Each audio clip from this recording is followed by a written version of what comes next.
with the remaining harvest, but it's been going, has been underway for quite some time in many parts of the Midwest, and so this is a pretty familiar scene as you drive around. If we look at, first of all, just some general information, this is a collaborative effort amongst the state climatologists and several NOAA agencies and USDA climate hubs and the regional climate centers and the National Drought Mitigation Center.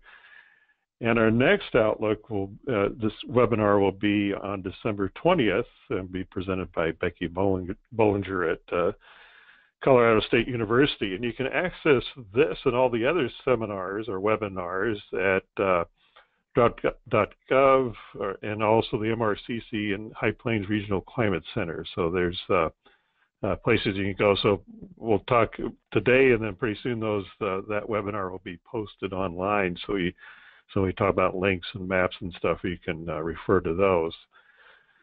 So as Doug said, our agenda today is to look at recent conditions and impacts and outlooks and all that good stuff. And we had, amongst other things, one of the prettier sights in the Midwest in autumn is a little bit of frost, or in this case, some ice fog that's collected on plants.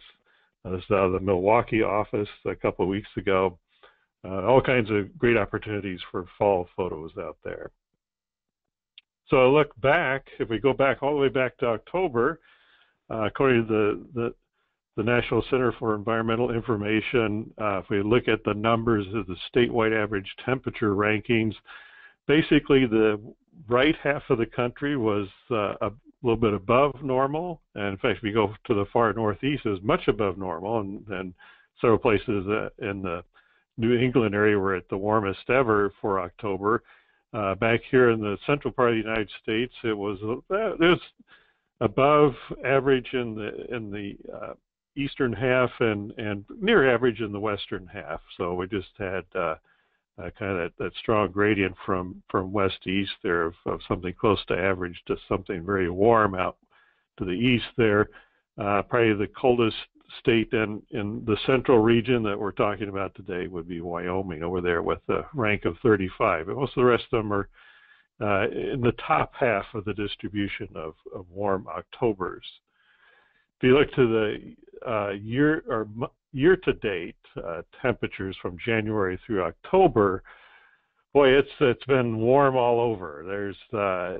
Let's see, we have the potential of 123 years of data here. So if you're 120, you're in the top 4 and so forth. So there's pretty much all of the central region was much above average for the year to date, and except for even some of the places like Kansas and the Dakotas, were not quite as warm, but still above average for the year to date. So if you take this U.S. as a whole, all of it's above average, and much of it is much above average. This is the statewide precipitation rankings for October, and for us in the central part of the U.S., we had many states were actually fairly wet in October. We had a couple of them that were very wet, like Iowa was 120, which would be the 4th wettest on record there. But we also had the wettest wettest October on record for Michigan. So it's at 123. And then you go over 4 states and you've got North Dakota, which was the 11th driest. So not everybody got rain in October, but there's big swaths of the central U.S. that got quite a bit of precipitation in October. So that's, in many cases, that was a turnaround from some drier conditions earlier on. And if you look at the year-to-date precipitation, there's a lot of blue across the U.S., so that's above average on the precipitation. There are a few states there in our region that were on the dry side, including North Dakota especially, but also Montana were on the dry side. But everybody else, there's a lot of blue, so many areas were above average, and some areas were much above average. In fact, once again, Michigan is looking to be on track to having their wettest January through October on record. So in the last 30 days, here's the average temperature departures across the central region. And the areas in green indicate areas that are below normal. So we have pretty much all of the central U.S. has been cool or cooler than normal for the last 30 days. The one exception has been over in Colorado, but everybody else has been much cooler than normal, and it's pretty widespread. If we look at precipitation over the last 30 days, we've got fairly dry conditions out west. If you go from the Rockies to across the high plains there, we saw very little precipitation in the last 30 days, and those areas in orange are only 1/10 of an inch. Looks a little greener as you move eastward. Areas in parts of Kansas, Missouri, and Iowa, and Wisconsin started to see 1 to 2 inches, and then it really got wet when you start looking at places like Michigan, Indiana, and Ohio, and Kentucky, and so forth. And as we'll talk here in a minute, so those areas that we actually saw some flooding conditions in the last 30 days. But very strong gradient from west to east there on the precipitation side. Now, if you look at the last 30 days in terms of as a percent of normal, you see a lot of red in the west there. Looks like a massacre or roadkill out there on the high plains, but there's a large area of very wet condition or very dry conditions. The amounts just weren't. They really just didn't have that much precipitation to speak of, and it was much below normal. When you get into the eastern portions there, you start to see from about the eastern part of Illinois eastward, you start to see the percentage-wise, the precipitation amounts get to be more sizable and are well above normal when you get in places like Michigan and Indiana, Ohio, and parts of Kentucky there. So big differences across the region. But by and large, most of the central U.S. was dry in the last 30 days. Talk a little bit about snowfall or expectations on snowfall. Here's the ballpark dates of the first measurable snow. So that's the first time you see at least 1/10 of an inch. So something actually measured with a ruler. Those dates typically hit in October when you're in the far north and far west, and then through the central part of the central region there. In many areas, it's November before you see that first measurable snow. And then if you're in this kind of the southern and southeastern part of the region, you really have to wait till December before you see that first snowfall. So that's kind of the expectation, and that's pretty much played out this year. We've got many areas that have seen their first snow. And some places actually have seen some accumulation of snow, especially in the Great Lakes region. Minnesota and Michigan and Wisconsin have seen a fair amount, and actually they're above normal for this time of year, although we're just barely into the snowfall season. But if you get 5 or 10 inches, that's enough to put you over into the above normal category in that area.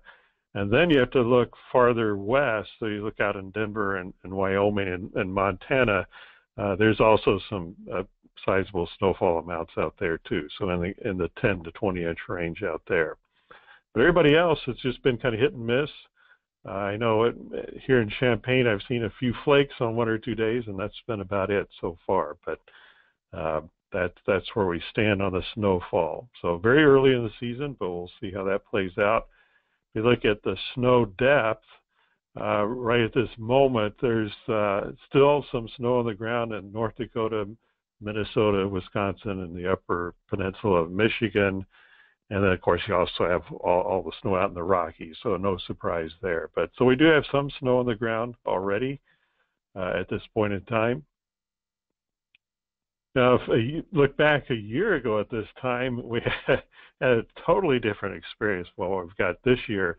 A year ago from now, we were very, very hot. We were talking about high temperatures, and especially in the high plains, of being exceptionally warm, and I think many places were setting and breaking records on many occasions there on the daily records.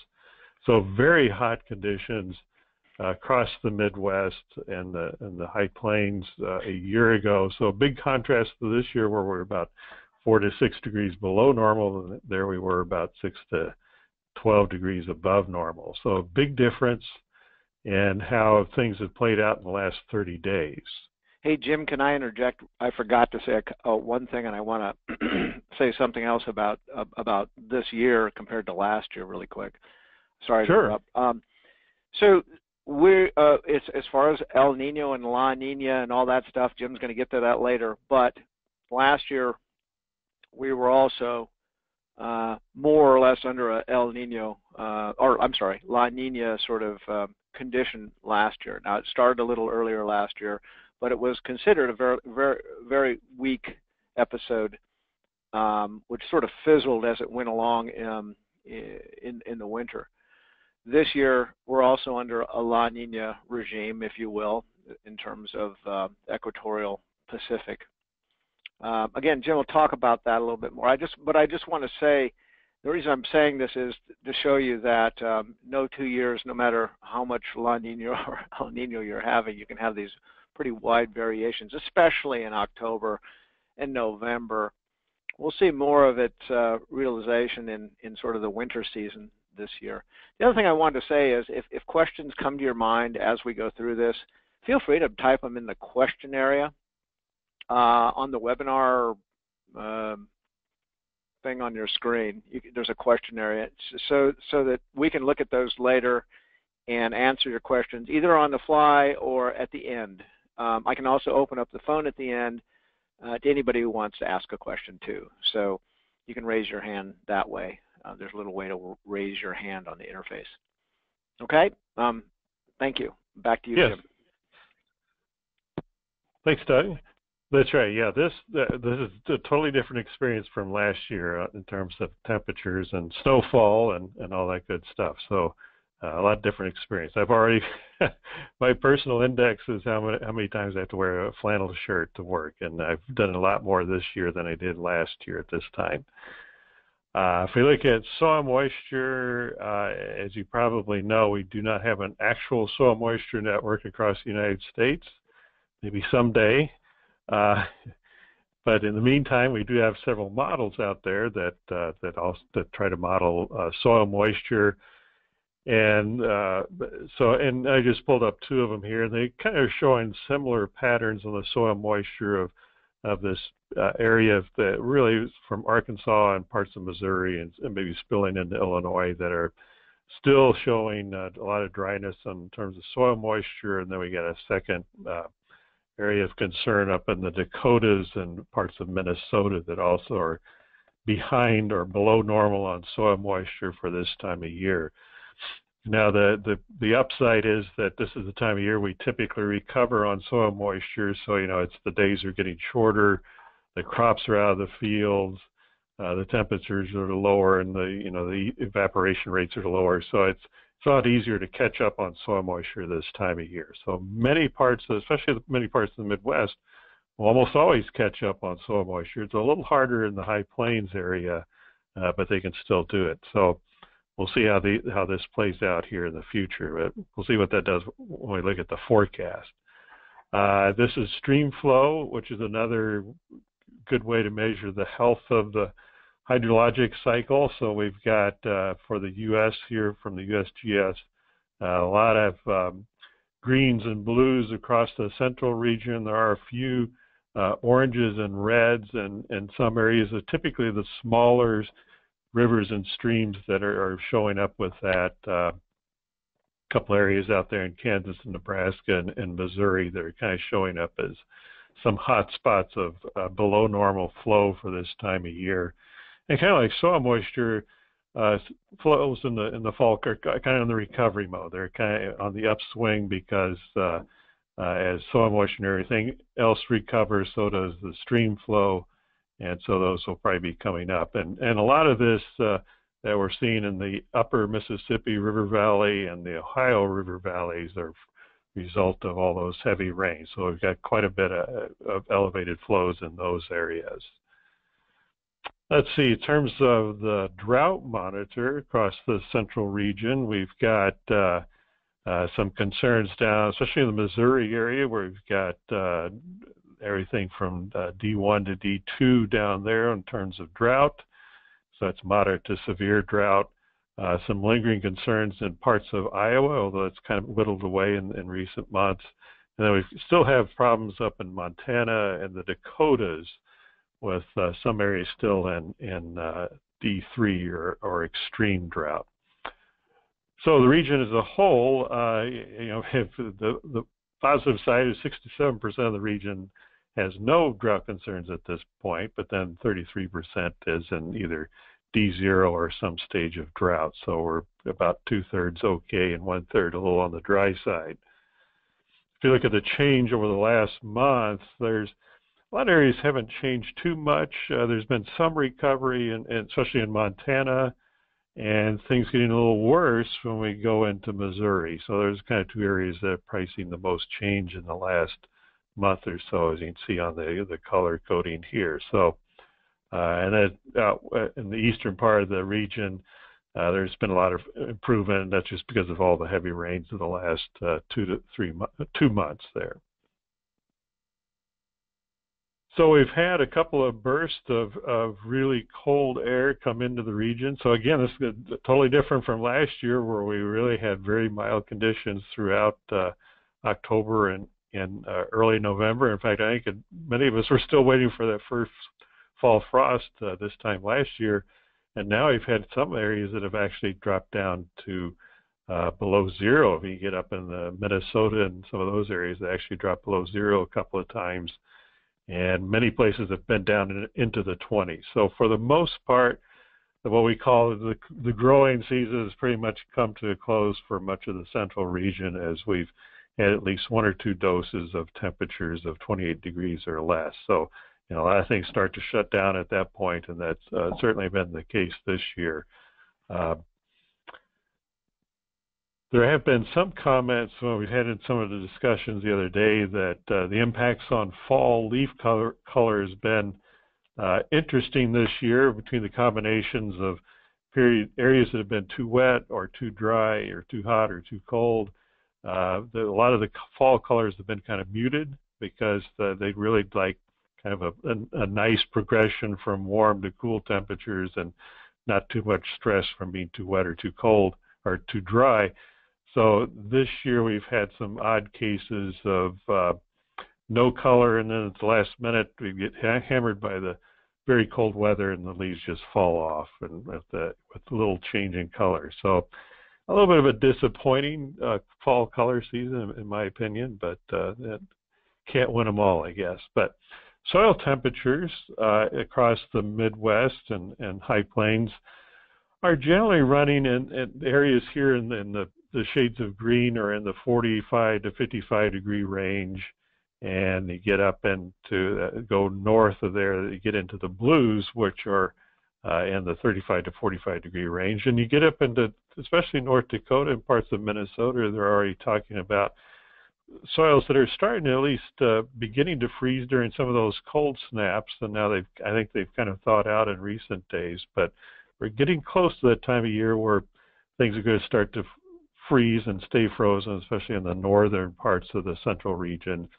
And for the rest of us, it's just probably the most important feature of the cooler soil temperatures, that you can do things like application of fall anhydrous ammonia, that you can apply the fertilizer and it'll actually stay in the ground without volatilizing there. So that's always a good thing to happen in the fall. So that's where we stand on soil temperatures. If we look at some events that have occurred, so we're going to talk a little bit about storms and the slow harvest. So back in October, we had, as they say in the song, one of the gales of November came early. We had a pretty strong low pressure system move through the Great Lakes region around October 24th, and that produced pretty high winds across the region, and some pretty high waves on the Great Lakes, especially Lake Superior. We had some areas that got up to the 25 to 28 foot waves, so that's pretty impressive. Those are the kind of waves that can take out ships. Fortunately, they were all sought shelter, so that was okay. But we saw a lot of soil or shoreline erosion and a lot of damage to facilities that were near the shore, And many customers, especially in Michigan and Wisconsin, were without power because of the high winds from that storm.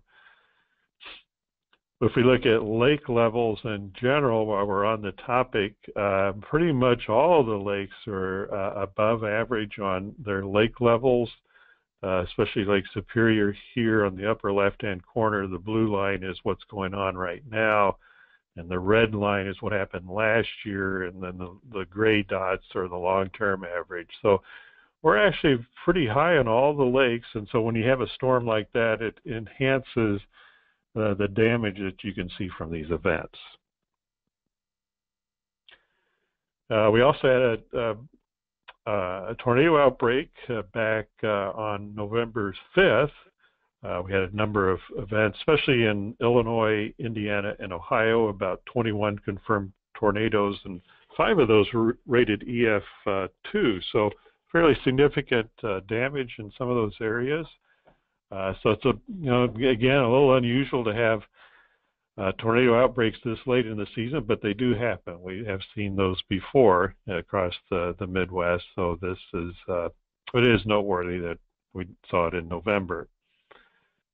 Getting back to the topic we've kind of hinted at earlier was the U.S. corn progress on the harvest.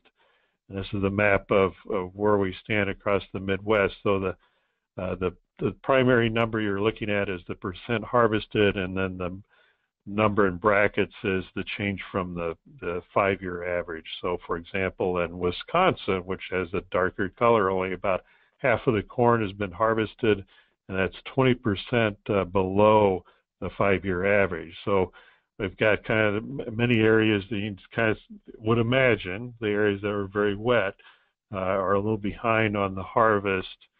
And really pretty much the whole Midwest and High Plains there are behind on the corn harvest. And this is, we've had earlier discussions about this. It's kind of a multitude of factors. Some of the recent wetness has slowed things down. In some areas, we had delayed planting all the way back in the spring. And so the whole development process was a little behind.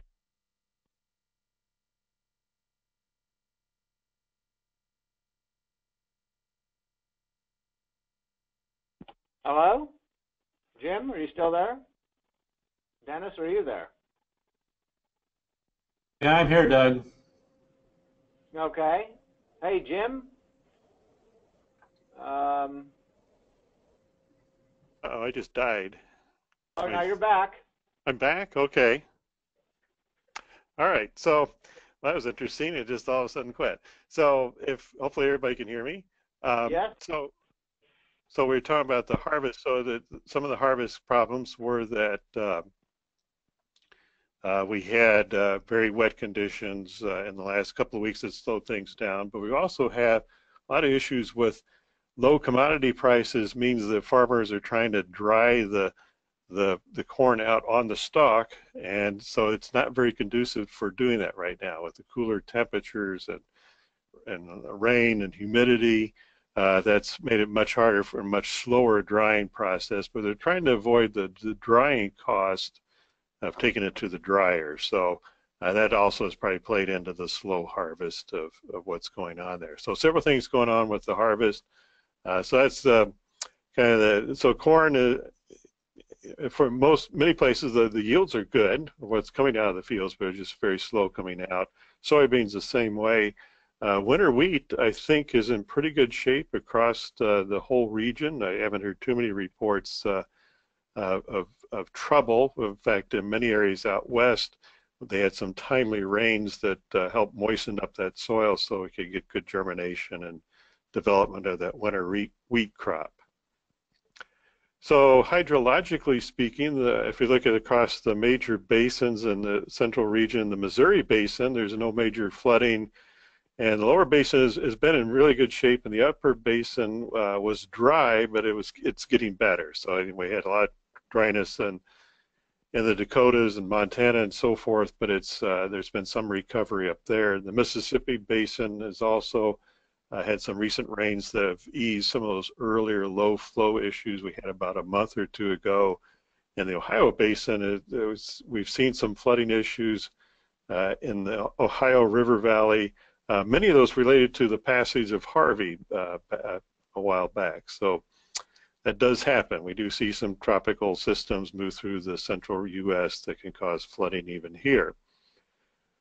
Here's the SNOWTEL network out west. So if we look, if we look at Montana, Wyoming, and Colorado as far as what we are concerned about today, there's a lot of greens and blues, so that means the snow water equivalent is above normal for this time of year.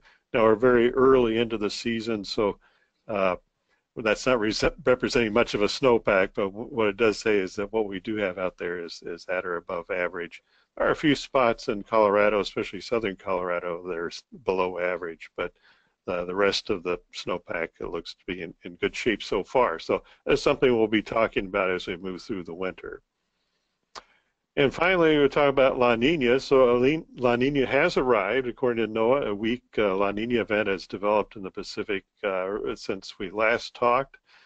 And there's about a 65 to 75% chance that it will persist through at least this winter. It's probably going to fade off sometime this spring, but it's expected to be around for this winter. Probably not a really strong one, probably a weak to moderate event at this point. And you look at the La Nina probabilities here, so the bar graphs are what the forecasts are for this year. So OND is October, November, and December, so that's kind of where we are right now. And so there's over a 70% chance of it persisting through that period. And the bars stay pretty high all the way till February, March, April, and then you start to they start to drop off pretty rapidly. And so by next summer, June, July, August, it's very low. And so it looks like it's going to be pretty much a winter thing this year. And that's not unusual. The kind of the climatology of these events are that both El Nino and La Nina, that's these solid lines here, they typically show up in the winter months and they fade away in the spring, and then usually replaced by neutral conditions during the most of the growing season. So this is pretty much expected to be around probably through March, or the January, February, March time period, and then start to fade away. So the outlooks, we'll look at everything from 7-day out to the winter and spring seasonal outlooks. For the next 7 days, we don't see much precipitation happening out west. The western part of the central region there, that many areas have little or no precipitation unless you're up at higher elevations. But if you go eastward from about where I am, in fact, I got an X right over me here at 1.2 inches.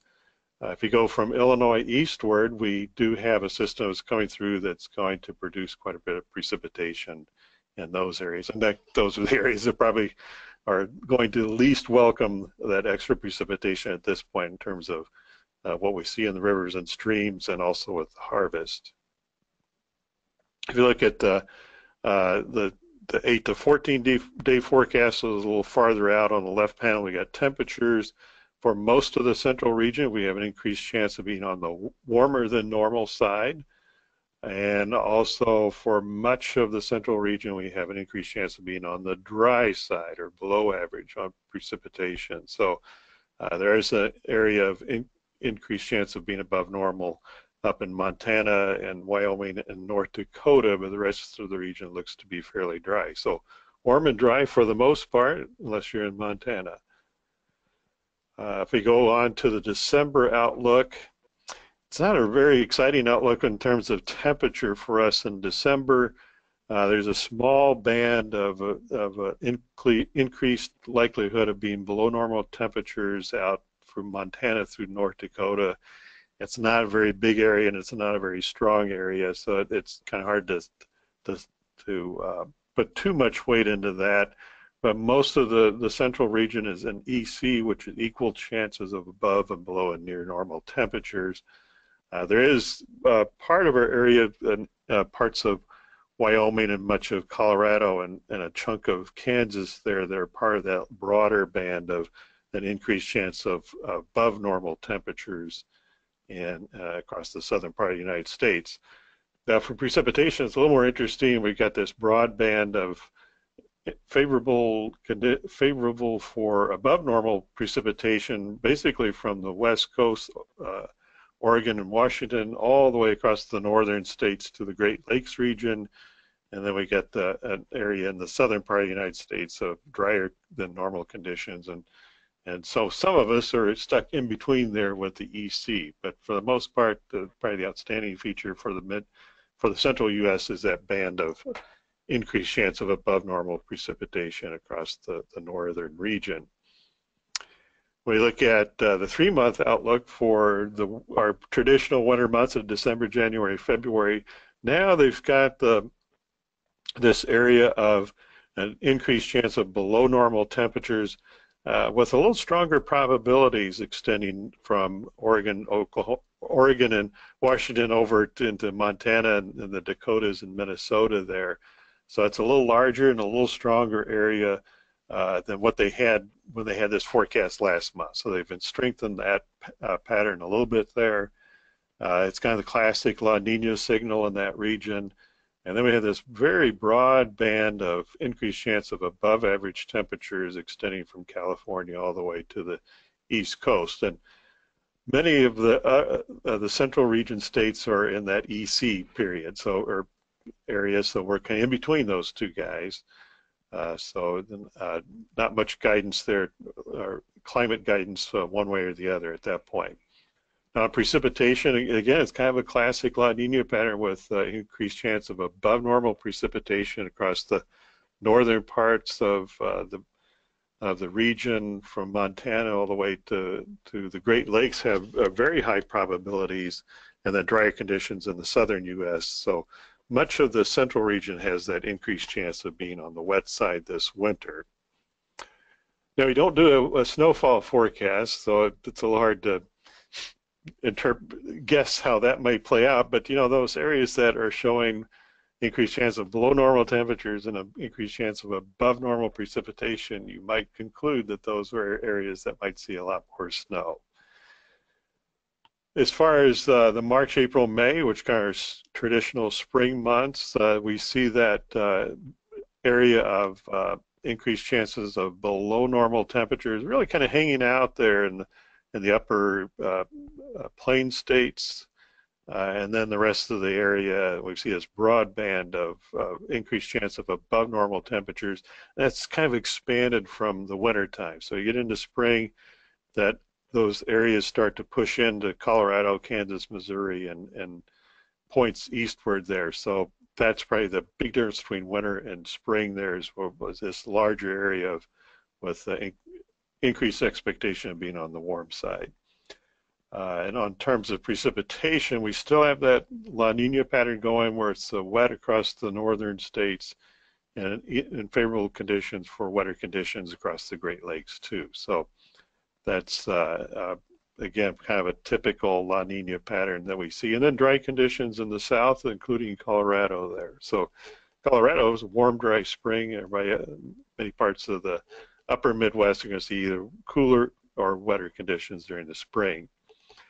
Look at the seasonal drought outlook as we get close to the end here.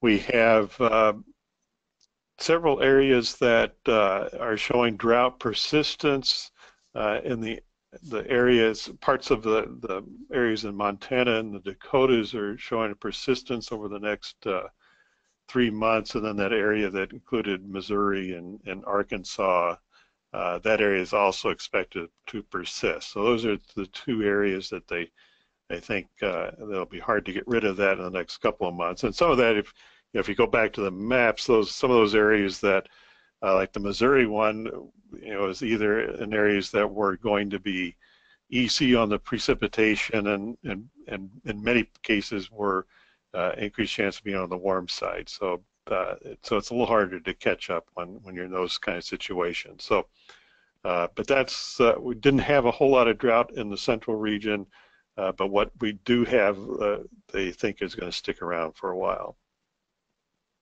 So in summary, on the conditions that we're observing right now, the big takeaways are that we have colder than normal conditions across the central U.S., except for Colorado. They're the one warm spot, and that's a big contrast to what we saw this time last year. And basically dry in the western two-thirds of the U.S. or the central U.S., and with drought worsening in Missouri, and then very wet in the eastern third of the region. So kind of a contrast there on the precipitation side, and above normal snow in the Colorado, Wyoming, Montana areas and the Great Lakes. And we've got a La Nina advisory, which means we do have one right now. And there's a good chance of that persisting through winter, but it's likely to return to neutral conditions by late spring and on into summer.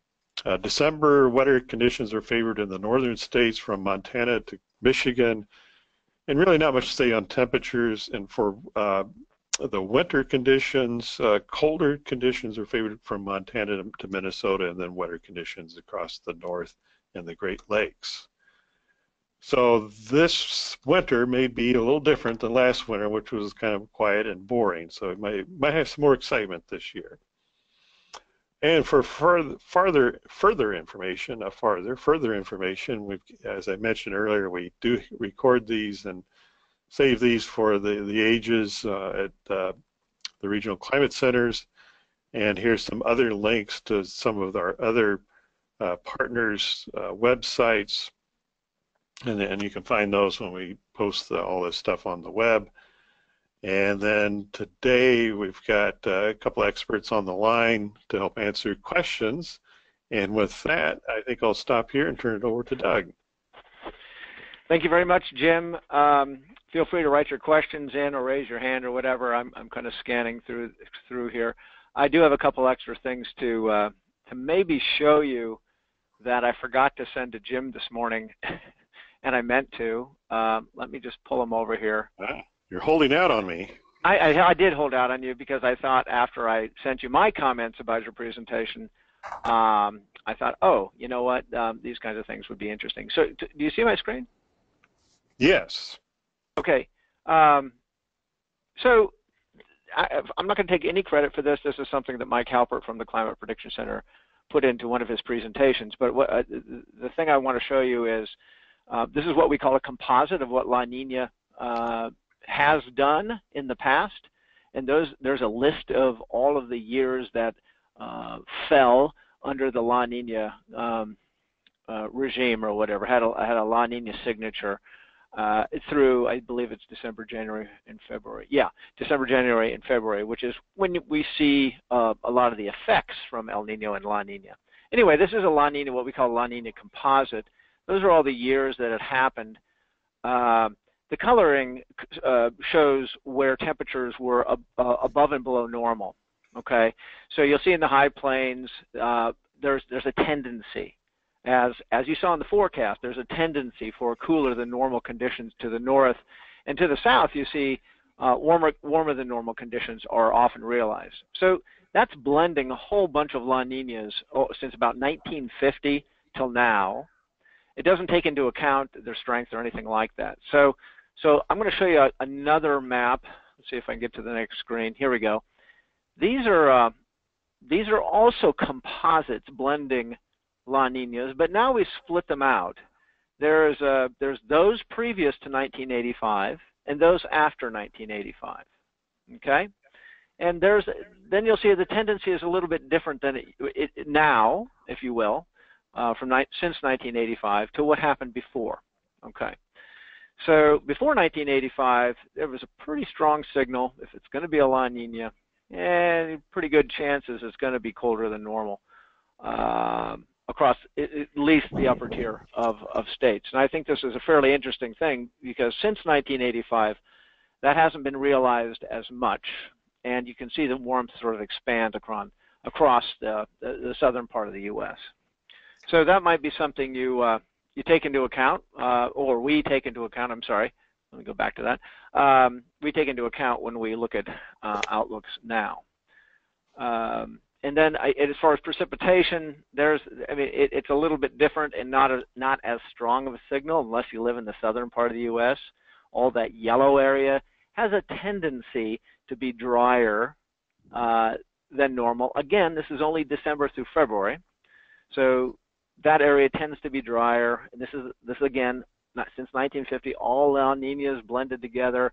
You see the Ohio Basin and Great Lakes have a little bit of a signature of wetter than normal, and you also see in the some of the, I guess, upper elevations and higher areas in the west and along the west coast from Oregon to Washington being wetter than normal as well. And when you break that down and split it out, you do see some differences prior to 1985 and after 1985 in terms of the precipitation signatures. Generally, the pattern is pretty similar.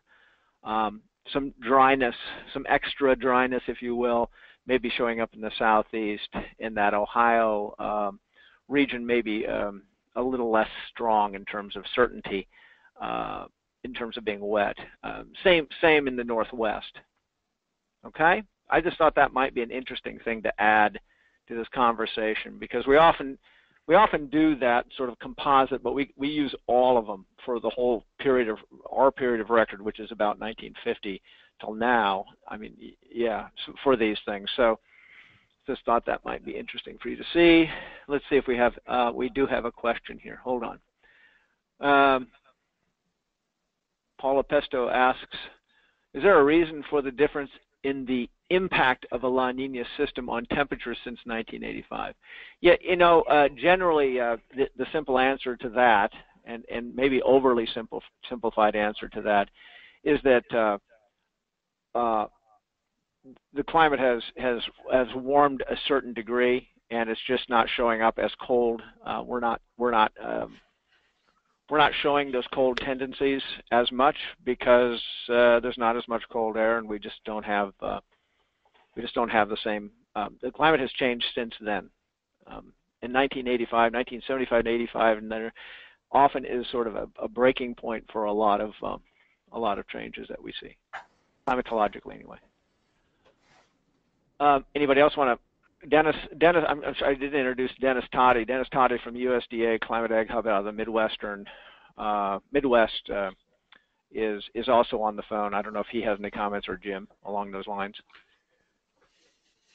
Nothing else to add. Okay. Yeah, now we're getting lots of questions and comments. Oh, sorry about that, everyone. Okay, hopefully it answered your question, Paul. And do we know the sensitivity to the year of the breakout, for instance? This is from Aaron Wilson, so he's a climatologist, so this is going to be one of those questions that I'm going to shift over to my friends. Do we know the sensitivity of the year of the breakout? For instance, do the events on either side of 1985 drive the difference in composites? I don't know. I don't know that, Aaron. No one, to my knowledge, we haven't studied the strength. I'm sure people have, but I don't know where to find that information. It'd be a great study to do. We'd like to see that. The problem is, since 1950, as you saw there, we may have, I don't know, 15 or 20 episodes, maybe a few more than that, of La Nina to work with, which really doesn't make a great sample in terms of a statistical sample. So it's really tough to say much more than just show you the maps, show you the difference, and not say that this is going to happen, because that's not a prediction. The prediction is what the Climate Prediction Center said. But just show you the tendency or the trend. It's a bit more of a trend in how La Nina has realized itself over the U.S. And I got a thanks there from Ted, and then I suspect the composites of, I'm sorry, any other comments from Dennis or Jim on that last? No, I think that's good. Okay. I suspect the composite of ENSO impacts has changed over the years as well. Okay, that's somebody else's comment. I can't move this thing. Okay, here we go. That's why we have models. Thanks for your response. Okay, all the rest are comments. Any other questions? Or let me see if there's any hands up here real quick for anybody who wants to speak out. Oh, Becky Bollinger is going to tell me that she feels like a lot of the differences in the composites is that they're both compared to both compared to the same average, right? if you compare the older La Nina events to an older 30-year average, the map might look similar, or even, well, actually, it might even be, yeah, it'd be interesting to do that, actually. Becky, do you want to actually say that, what you're saying to me? I'll unplug you here, so to speak, or plug you in. I mean, that's a better way to say that. Go ahead, Becky. Can you hear me? I can. All righty. I guess my feeling is because of our warming climate, and we're seeing some warming in each of our 30-year averages, that since we're using our most recent 30-year average, if I took a composite of a bunch of years prior to 1981 that were El Nino or La Nina or neutral, you might see a lot cooler than average anyway, because you're comparing to such a warm average. So I just wonder if a lot of the signal you're seeing there is just simply comparing to the 1981 to 2010 average, and if you picked a more representative average for those older La Nina events, if it would look pretty similar, like you would have the warm signal to the south, but maybe not much of a signal to the north. I don't know for sure. I'm just surmising. Yeah, I think there'd still be a trend, a possible trend there. But you're right. It really does depend what 30 years what consistent 30 years we compare them to. In the climate world, every 10 years we update the averages. We update the averages to reflect the last 30 years. So in 2020 or so, we'll have a new 30-year average to compare to what we consider our climate now.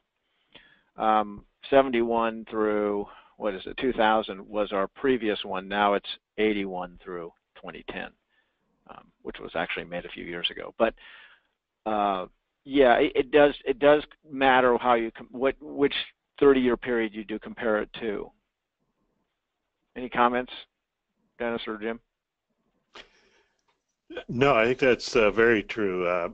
We tried to do a study a long time ago with some of the earlier El Nino and La Nina events, and yeah, that's a very difficult problem to address because you're trying to hit a moving target, and your definition of El Nino and La Nina is relative to the average or quote normal ocean temperatures at the time. So it was a bigger problem than I expected it to be. So. Yeah, and we had another question about the source of the data for the composite maps. First of all, I'll address the second question, which is what are the boundaries shown in those composites? And those are climate divisions, which were constructed, God, I don't know, many years ago across the United States, and they are ostensibly, for the most part, when they were created, they were supposed to take into account surrounding areas that were similar in climate. Jim and Dennis, do you want to enhance that a little bit? They're older than we are. Enough said. Oh, did I? I took my presentation down, didn't I? I'm sorry. I didn't mean to do that. Yeah, so those are climate divisions. Again, it's something we climatologists use. No, they're not counties, and they are not necessarily based on anything on the ground. However, when you get to continental divides and things like that, it certainly makes sense to use a continental divide, right? Now, Doug, you should note that in the West they do follow more river basin drainage areas than they do in the middle part of the country. Right. And then in the source of the data, I think is simply ground temperature and ground precipitation station data that we have a long period of record for. Those composites anybody can make, by the way. There is a website to go and play around if you'd like. It's fairly technical, but it exists. Can someone send that if they know it off the top of their head? Otherwise, I have to go find it.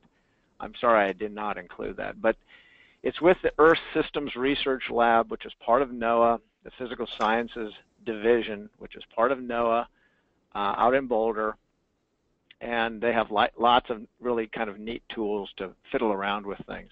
Of course, that that means you'd have to know what years are La Nina. If you want to look at El Nino and La Nina, you'd have to know what years are officially those, and that's another website you might have to go to figure that out. So what I would recommend, if you're not a climatologist, yes. I just shared it with you. Okay. You'll have to share it with everyone else. Oh, okay. How do I do on that? the chat. Yep, on chat. Oh, you put it on chat. Can everybody see that? No, they can't. It's only you. Oh, okay. Share it. How do I do that? Copy it and paste it. Doug, there's one more thing I think it bears repeating about these composites. The things that we know that also influence La Ninas are the strength of the La Nina, and then other intervening factors like the Arctic Oscillation, North Atlantic Oscillation. There's a couple other ones that influence here. But the problem is that when you start trying to subdivide these categories of La Ninas too much, you get very small sample sizes. Right. So that's why we tend to kind of throw them all together and say, here's what it looks like. We know there's lots of variability to it, but you know, subdividing sample sizes gets kind of nasty. That's right. So if for a recommendation on who to contact locally, sometimes the weather forecast offices, your National Weather Service forecast offices know a lot about this stuff. Your state climatologist, like Jim Angel in Illinois, would be a great guy to go to. They know quite a bit about that, and so I see that I have 5 minutes. Someone else is going to take over my meeting here. So anyway. I'm not going to start the meeting quite yet, but they may. So I hope we answered all the questions. And Doug, this is Jim Angel again. I just wanted to correct one thing earlier. I may have painted a little too rosy a picture on the winter wheat conditions. Yeah. In South Dakota, anyway, I think there's a pretty rough shape. Only about 14% of the crop is rated as good to excellent. Most of the other states actually look pretty good. It was just South Dakota that's a little on the rough side right now.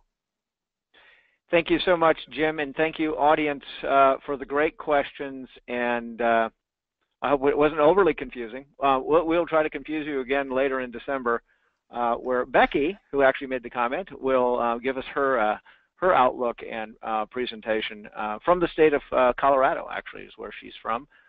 She'll be looking over the same region. So thank you, everyone. Quick clarification, Jim Angel's first slide showed that webinar being on December 20th, but I think it's the 21st. Is that correct? I'm trying to look at a calendar real quick. The answer is it's the third Thursday no matter what Jim says, so the 21st. It is the 21st. Yeah, geez. Yeah, we don't get off early for Christmas. No early for Christmas, Jim, sorry. Yeah. All right, thank you, Becky. Celebrate the winter solstice. All right. Thanks all, and we'll see you next month. Goodbye. All right, thanks.